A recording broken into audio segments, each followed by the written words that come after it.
Today we continue a series we started last week in this season of Epiphany, the season in the church calendar that follows Christmas. And the question we're asking is, what now? The holidays are over, the new year has begun. What now? And I'm suggesting some answers to that question that are imperatives that are either stated in Jesus' teaching or they're implied by Jesus' teaching and his life. What now? Last week, the imperative was seek. Seek. We remembered the story of the wise men seeking to find the Christ child. We saw in that story and in the teaching of Jesus the imperative to seek. Jesus said, "Seek first the kingdom of God." Today, the imperative is grow. It's grow. Let me remind you that an imperative isn't just a command, but an imperative is anything that demands from us attention or action. And I want to say that the imperatives of Jesus demand from us both our attention and our action. And the imperative today is grow. We see it in Jesus' life with his disciples, where he forced them, if you will, to grow. He took them to places they would not normally go so that they could see a larger world and understand others better. Jesus stretched their minds and caused them to grow through parables that sometimes shocked and surprised them with their content. Jesus stretched their hearts as they watched Jesus relate to even the outcasts of society, and he caused them to grow. And then Jesus told parables about the kingdom of God that were about growth. Almost all of Jesus' parables and his teachings were about the kingdom of God. I want to remind you, you heard it last week, but I want to say it again, that I want to use the word realm instead of kingdom, to talk about the kingdom of God, because I think it gets closer to the meaning of what that meant for Jesus. And plus, we don't live in a kingdom as those first hearers did, so we don't really quite grasp the full meaning of that term. But we do understand realm. And a realm, of course, is a kingdom. That word does mean a royal domain, but it means more than that. It also means the sphere, the region, the domain within which anything occurs and prevails and dominates. And I think that's a great definition for the kingdom of God. Because the kingdom of God, the realm of God, is that region, sphere, or domain within which the way of God and the will of God prevails and occurs and dominates. We often say the kingdom of God is whenever and wherever God's will is done. It is whenever and wherever the will and the way of God prevails, occurs, dominates. The realm of God. Today we hear really three of Jesus' parables. We have the parable of the sower and the seeds. We have the parable of the mustard seed and the leaven in the bread. I want to start with the mustard seed. Jesus said that the realm of God is like a mustard seed, the smallest of seeds, and you plant it and it gets lost in the soil. It would be almost impossible to find the little seed, but then it sprouts, it takes root. It grows up into a tree in which birds can even build nests. This shrub, this bush is so large, and it bears many, many, many, many seeds. And so it is with the realm of God. And it's like a little bit of yeast or leaven that's placed in the dough, and it causes it to rise, and it leavens the whole bunch of the dough. That's what the realm of God is like. Invisible. You really can't see it at work, but it is at work, and it's at work everywhere. Those are powerful images. And sometimes we need the eyes of faith to be able to see that God is at work, to be able to see that that realm of God, that region, that sphere, that domain in which the will and the way of God occurs and prevails and dominates. And so, it's practically invisible, but it's there. In fact, it's here. 2/3 of Jesus' teaching about the kingdom of God indicate that the kingdom of God is not in some other dimension or not in some distant future, but is present now. In the 17th chapter of Luke, Jesus says, "Do not look for the kingdom, saying, 'Look, it's there,' or 'It's here, over here.'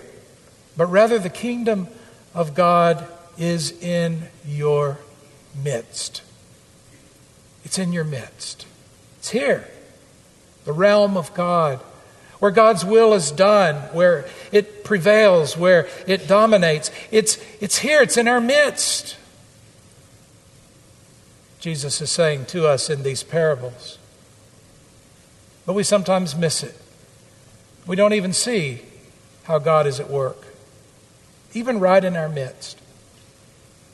I remember the story of Marcus Whitman, who joined the church at Rushville, New York in 1836, or maybe late 1835. But in 1836, by that time, he had met his wife, Narcissa, in the church. They married, and he experienced the call of God to go west and to minister to the Native Americans in the West. And so they went to the Oregon Territory to minister there. Marcus and Narcissa Whitman became very prominent and influential people throughout the Northwest and touched the lives of thousands. But here's what's interesting about the story. If you look in the church records of the Rushville church, you find that the pastor wrote at the end of 1836 in his annual report, "Nothing much ever happens here." "Well, we had one addition," he wrote, "but he married one of our finest young women, and now they're both gone."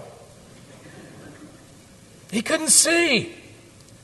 He could not see that like a mustard seed, like a little leaven in the loaf, something was happening that would bear great fruit, that would grow and would scatter seeds everywhere that would make a difference in the lives of thousands.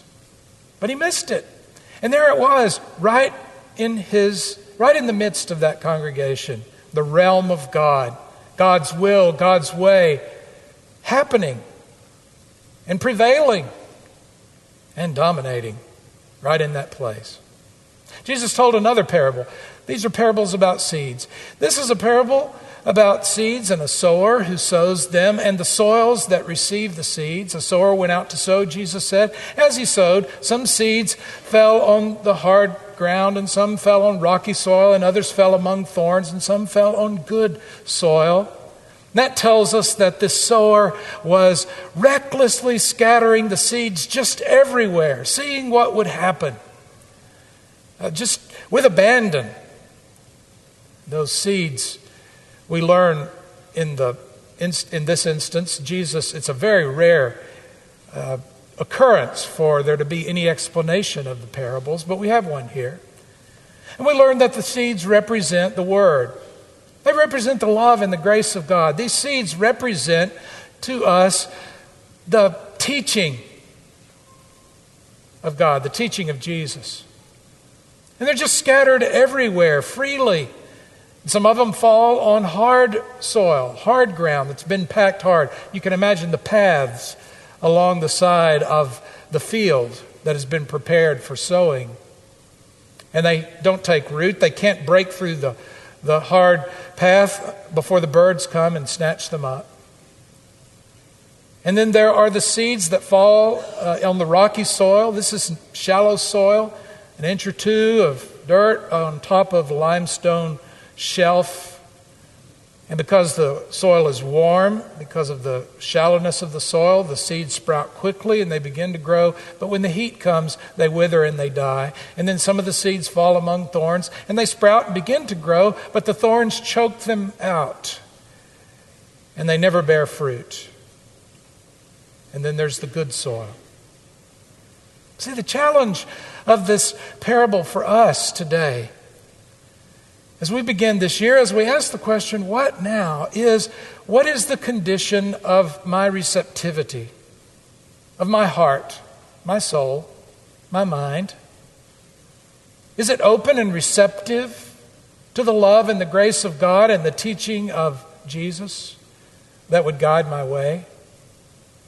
Is it hard and crusted over like the hard soil, maybe from cynicism or maybe from bad experiences, and I have built a shell around myself, or is it open to receive? You know, the good news is we're not in an agrarian society here in Fort Worth. We're not that familiar, probably most of us, with the practices of sowing and growing and all of that, except what gardening we do. But we are familiar with seeing an abandoned parking lot. Hard pavement, but you see things sprouting up and beginning to break the pavement apart. It just takes a little opening for a seed to get in there, and then it begins to take root, it begins to grow, and it can break open the hardest shell and can even begin to bear fruit. That's good. So, if my life and my heart is hardened in that way, can I open it a little to receive the love and the grace of God, the teaching of Jesus, to let it take root, to soften my heart, to open me up even more? Or perhaps it's like the shallow soil. Great enthusiasm at the beginning, but then when the times get tough, when the discipline comes, when it's difficult, it withers away. Like the shallow soil, like the sun beating down on the tender plants that just had gotten started because the soil is shallow and there is no depth of root. Sometimes we can be like that, even with the most mundane things. Exercise program, for example. We're excited at first, we're gung-ho, but then it gets difficult. We get that gym membership. What a great thing. But then we actually have to go and use it. And so we begin to wither away. It can be that way in our life of faith and the life of the Spirit. We receive and we embrace, but then when it gets difficult, we sort of slide away. Or when something happens that could dash our faith, there's no depth of root there to sustain us. What is the condition of your heart and your receptivity as we enter this year? Is it like the thorny ground? The seeds are sown among thorns. They grow up. They begin to grow. Everything's looking pretty good, but the thorns are also growing and the weeds, and they choke out the plant. And it never bears any fruit at all. Now, this is the one that really challenges me. The busyness, the distractions, all that vie for the nourishment of my life of faith, all that vie for my attention can so easily choke out the fruit that I would otherwise bear with my life. Is that the case for you this morning? How open and receptive are you? Well, and then, of course, there's the good soil. Jesus saves the best for last. The soil that receives the seed, that it sprouts, it takes root, it grows and begins to bear fruit. Some of it 30-fold, some of it 60, some of it 100-fold. Huge harvest. Because of openness and receptivity. The love and the grace of God, the teaching of Jesus begins to bear fruit in one's life. And the fruit begins to provide seed, and the seeds are scattered, and we become sowers of the seed of love and grace and the teaching of Jesus from the fruit that our lives bear. We become sowers of the seed. We can't control what happens to the seed any more than the sower does. Some of it will fall on hard ground, some of it on open ground. Some of it among thorns, some of it on shallow soil. But our task as followers of Jesus and those created in the image of God is to also be sowers and sow those seed. We don't know what the result will be. There's an old saying that says, you can count the seeds in an apple, but you can't count the apples in a seed. Only God can do that. You can count the seeds in an apple, but only God can count the apples in a seed. We're called to bear fruit and to broadcast those seeds of love and grace and the teaching of Jesus. And the fruit, the harvest, is really beyond our control. Some of it we'll never see. Most of it we'll never see. It will be beyond our ability to see, and it may be beyond our lifetimes. In fact, it will be if we're sowing seeds faithfully. The growth will happen sometime in the future. The fruit will be born sometime in the future that we will never see. There is a wonderful episode. In fact, it was the first episode in Charles Kuralt's series, Charles Kuralt on the Road. He was a television journalist. 12 years before the first episode of that series, he had gone to a place called Stanton, Virginia, and had recorded an episode of a different series there where he had accidentally stumbled on a roadside park that ended up being 50 acres in size and absolutely beautiful. He walked its grounds that day when he discovered it, and he thought to himself as he walked under the huge oak trees and saw hundreds of azalea bushes and ferns, he thought to himself, it would take a battalion of gardeners to care for this. But he discovered to his surprise it was one 83-year-old man who had retired 20 years earlier from the nursery business, no family, no kids, and he had devoted himself to planting that garden and maintaining it as a gift to the community. And he did it because his parents had taught him that you are to leave the world in better shape than when you arrived. And he did. He planted this beautiful garden. Kuralt, in that earlier episode, had asked him the question, what happens when you're gone? And sadly, he replied, I suppose it'll all grow up in weeds. So fast forward 12 years now to the first episode in this new series. And he goes back to Stanton, Virginia, to that park, expecting to find weeds there because he had heard that the man had died 8 years earlier. But he found instead a beautiful garden just as it was, perhaps even more beautiful. And he met its new caretaker, a Korean woman who had been living in California and had stumbled on the garden herself just a few months after Kuralt had been there before. She had returned to her home but could not get the garden out of her mind, and she received a letter from the gardener, from the old man, pleading for her to come back and to move into the guest cottage to help him take care of the garden and then to receive the garden from him upon his death to be its caretaker. Amazing thing is she did that. She went back. She became the caretaker of the garden, and she said to Kuralt in the interview that she had never experienced such love and care from any other human being than from that old man who had been like a father to her in those brief 3 or 3.5 years that she had known him. And now she was the caretaker. And Kuralt ended the episode by saying, the seeds of love we plant always bear good fruit. The seeds of love we plant always bear good fruit. What do we sow? What do we plant? Are we open to bear fruit that we can then share with others? Are we open to grow to that imperative to pay attention and to act in such a way that we grow?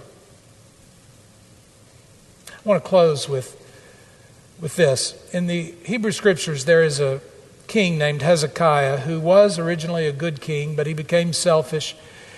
And because of his selfish actions, the prophet said to him that some of his descendants would be taken away into exile, and his response was odd. Hezekiah said, "Well, your words are good." Why would he say that? Well, the writer tells us why he says it, because it says, "For he was thinking to himself, at least there will be peace and prosperity in my lifetime. At least there will be peace and prosperity in my lifetime." May we never be Hezekiahs, who look no farther than our own sphere of influence, no farther than our own families, no farther than our own concerns, no farther than our own lifetimes, to plant seeds that will bear fruit we will never see. May we instead be open to receive the love and grace of God, that it would grow and bear fruit in our lives, that we could share it in turn. I want us to share together a poem that you find printed in your worship guide. It was written by Dr. Ernest Campbell, who was a former pastor of Riverside Church in New York City. We read it responsively this morning. To be young is to study in schools you did not build.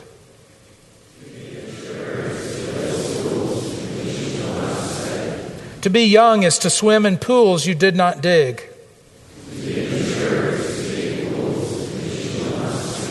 To be young is to sit under trees you did not plant.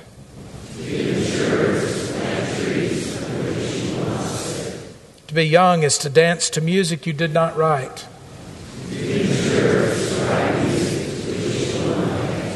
To be young is to benefit from a church you did not make.